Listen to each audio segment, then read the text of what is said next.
Hello అండి, welcome to easy cooks. ఈరోజు మనము అరిసెలు చేయబోతున్నాము. మొదటిసారి చేసే వాళ్ళకి కూడా ఈజీగా అర్థమయ్యేలాగా చూపిస్తున్నాను, చూసేయండి. ఇప్పుడు మనము ముందుగానే 1 కేజీ వరకు నైట్ రేషన్ బియ్యాన్ని తీసుకొని బాగా కడిగి రాత్రంతా నానబెట్టుకోవాలి. మరుసటి రోజు నానబెట్టిన బియ్యాన్ని మరొకసారి కడిగి వడకట్టుకోవాలి. తర్వాత పిండిని పట్టించుకున్న తర్వాత దానిని ఒకసారి జల్లెల్లోకి తీసుకొని జల్లించుకోవాలి. ఇలా జల్లించుకున్న పిండిని పక్కన పెట్టుకోవాలి. ఇప్పుడు పాకానికి రెడీ చేసుకుందాము. ఒక గిన్నెని తీసుకొని అందులోకి 1 కేజీ బియ్యం తీసుకున్నాం కదా. ఇప్పుడు మనము 1 కేజీ బియ్యంకి 3/4 వరకు బెల్లం తీసుకోవాలి. అందులోకి కొద్దిగా వాటర్ని యాడ్ చేసుకొని ఇలా బెల్లం పాకం వచ్చేంత వరకు కలుపుతూ ఉండాలి. ఇప్పుడు బెల్లం అంతా కరిగిపోయింది కదా. ఇప్పుడు ఒకసారి పాకం వచ్చిందో లేదో చెక్ చేసుకుందాము. ఇలా ఒక బౌల్లోకి వాటర్ తీసుకొని అందులోకి పాకం వచ్చిందో లేదో చెక్ చేసుకుందాము. ఇలాగా కొద్దిగా గరిటెతోటి పాకాన్ని ఇందులోకి వేసుకొని ఇప్పుడు వచ్చిందో లేదో చెక్ చేసుకుందాము. ఇలాగా వీడియోలో చూపిస్తున్న విధంగా ముద్దలాగా రావాలి. అప్పుడైతే సరిగ్గా పాకం వచ్చినట్టు. పాకం వచ్చిన తర్వాత 1 స్పూన్ వరకు ఇలాచీ పౌడరు, 1 స్పూన్ వరకు నెయ్యిని వేసుకొని కలపండి.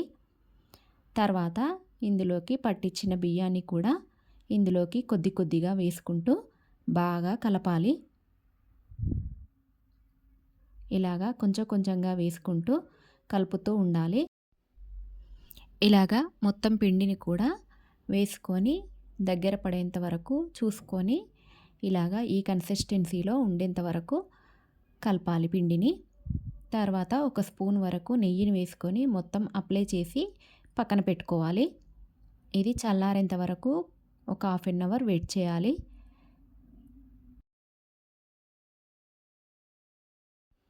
ఇప్పుడు ఇది చల్లారిన తర్వాత చిన్న ఉండలుగా చేసుకుంటూ ఇలాగా అప్పల్లాగా చేసుకోవాలి. బాగా సన్నగా కాకుండా బాగా దొడ్డుగా కాకుండా ఇలాగా ఈ వీడియో క్లిప్లో చూపిస్తున్న విధంగా చేసుకొని ఆయిల్లోకి వేసుకోవడమే. ఇలాగా మెల్లగా జాగ్రత్తగా చూసుకుంటూ వేసుకోవాలి, లేదంటే అది చీరినట్టుగా అవుతుంది.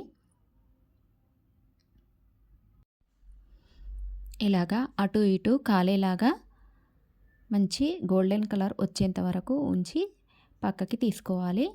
ఇలాగా ఒక జాలి గిన్నెని తీసుకొని అందులోకి మనం ఇలా ప్రెస్ చేయడం వల్ల నూనె అంతా ఇందులోకి వెళ్ళిపోతుంది. అప్పుడు మనకు ఈజీగా ఉంటుంది. లేదంటే అలాగే పెడితే నూనె బాగా కారిపోతుంది. ఇలానే అన్ని అరిసెలు కూడా ఈ విధంగా చేసుకోవాలి. ఇలానే మీరు కూడా చేసుకోండి. ఒకసారి ఈ విధంగా ట్రై చేసి చూడండి. అలాగే మా వీడియో కనుక నచ్చినట్టయితే లైక్ చేయండి, షేర్ చేయండి, సబ్స్క్రైబ్ చేసుకోండి. మరిన్ని వీడియోల కోసం బెల్ ఐకాన్ని క్లిక్ చేయండి.